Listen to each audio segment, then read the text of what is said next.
कहानी शुरू होती है समीर से, जो एक जुनूनी व्लॉगर है। समीर के चैनल पर व्यूज कम हो रहे थे, इसलिए वो कुछ ऐसा करने का फैसला करता है जो किसी ने नहीं किया। राजस्थान के सबसे पुराने और शापित रक्तगढ़ महल में पूरी रात गुजारना। लोग कहते हैं कि 400 साल पहले वहां के राजा महेंद्र सिंह ने अपनी ही रानी और बेटी को एक तांत्रिक के बहकावे में आकर बलि चढ़ा दिया था ताकि वो अमर हो सके। पर बलि अधूरी रह गई और राजा वहीं पागल होकर मर गया। तब से सूरज ढलने के बाद जो भी उस महल में गया वो कभी वापस नहीं आया। समीर अपना कैमरा और टॉर्च के साथ महल के मुख्य द्वार पर चला जाता है। गांव वाले उसे मना करते हैं, पर वो हंसते हुए अंदर चला जाता है। जैसा ही समीर अंदर कदम रखता है, भारी लोहे का दरवाजा अपना आप बंद हो जाता है। समीर थोड़ा घबराता है, पर इसे पुरानी हवा समझकर नजरअंदाज करता है। महल अंदर से बहुत बड़ा और सुंदर था, पर हर तरफ मिट्टी और पुरानी महक है। समीर दरबार हॉल में पहुंचता है। वहां राजा की एक बड़ी तस्वीर लगी थी। समीर नोटिस करता है कि तस्वीर में राजा की आंखें उसे फॉलो कर रही हैं। वो कैमरा जूम करता है और उसे दिखाता है कि राजा की आंखों से खून निकल रहा है। तभी शुद्ध हॉल में एक पायल की आहट गूंजती है। छन छन छन। समीर ऊपर की मंजिल पर जाता है। वहां Sheesh Mahal, hall of mirrors है। हर तरफ कांच ही कांच है। समीर अपने कैमरे में देखता है, पर आईने में उसे अपनी परछाई के साथ एक छोटी लड़की दिखती है जिसने लाल कपड़े पहने हैं और उसका चेहरा जला हुआ है। वो लड़की समीर की तरफ देखती है और एक पुरानी डायरी की तरफ इशारा करती है जो कोने में पड़ी है। समीर वो डायरी उठाता है। ये वही तांत्रिक की डायरी थी। डायरी में लिखा था, बलि अधूरी है, तीसरी बलि ही इस रास्ते को खोलेगी। समीर को समझ आता है कि राजा और रानी की बलि हो चुकी थी। तीसरी बलि राजा के खून की होनी थी, पर वो मर गया और अब महल को एक नया शिकार चाहिए तीसरी बलि पूरी करने के लिए। अब समीर वापस आने की कोशिश करता है, पर घर के रास्ते बदल चुके थे। वो जिस कमरे में जाता है वही रास्ता उसे वापस दरबार हॉल में ले आता है। अचानक एक पुराना भोजन कक्ष में चला जाता है। वहां कुर्सी मेज सजे हैं और ताजा खाना रखा है जिसका धुआं निकल रहा है। समीर को भूख लगती है, पर जैसे ही वो खाने के पास जाता है, खाना में कीड़े और सड़े हुए मांस में बदल जाता था। तभी उसे एक भारी आवाज सुनाई देती है, बहुत देर हो गई मेहमान।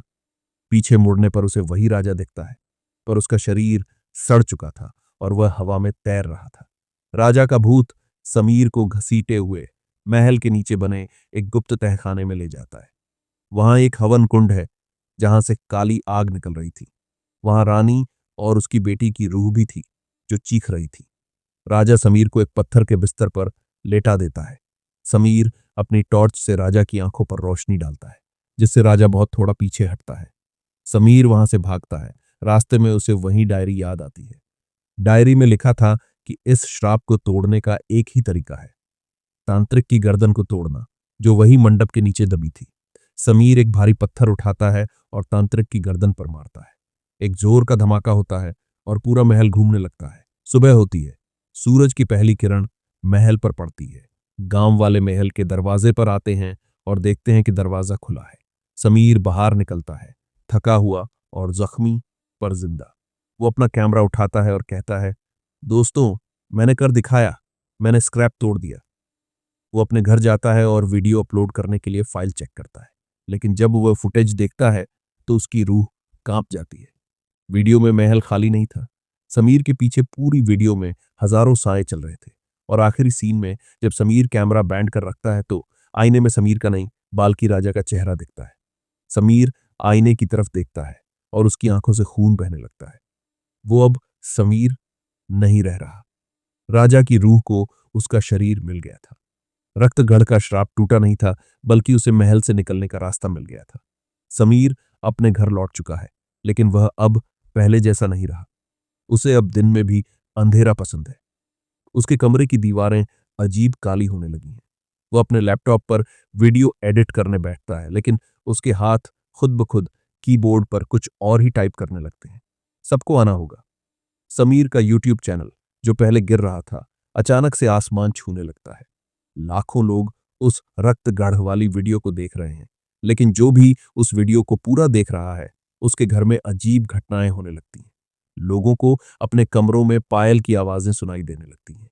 समीर अनजाने में उस श्राप को डिजिटल दुनिया के जरिए पूरे देश में फैला रहा है। ये कहानी वहीं से शुरू होती है, जहां समीर ने महसूस किया कि वह अब अकेला नहीं है। 20 मिनट की वीडियो को पूरा करने के लिए यहां से कहानी में एक नया और ज्यादा भयानक मोड़ आता है। समीर अपने घर लौट चुका है, लेकिन वह अब पहले जैसा नहीं रहा। उसे अब दिन में भी अंधेरा पसंद है। उसके कमरे की दीवारें अजीब काली होने लगी हैं। वह अपने लैपटॉप पर वीडियो एडिट करने बैठता है, लेकिन उसके हाथ खुद ब खुद कीबोर्ड पर कुछ और ही टाइप करने लगते हैं। सबको आना होगा समीर का यूट्यूब चैनल, जो पहले गिर रहा था, अचानक से आसमान छूने लगता है। लाखों लोग उस रक्त गढ़ वाली वीडियो को देख रहे हैं, लेकिन जो भी उस वीडियो को पूरा देख रहा है, उसके घर में अजीब घटनाएं होने लगती हैं। लोगों को अपने कमरों में पायल की आवाजें सुनाई देने लगती हैं।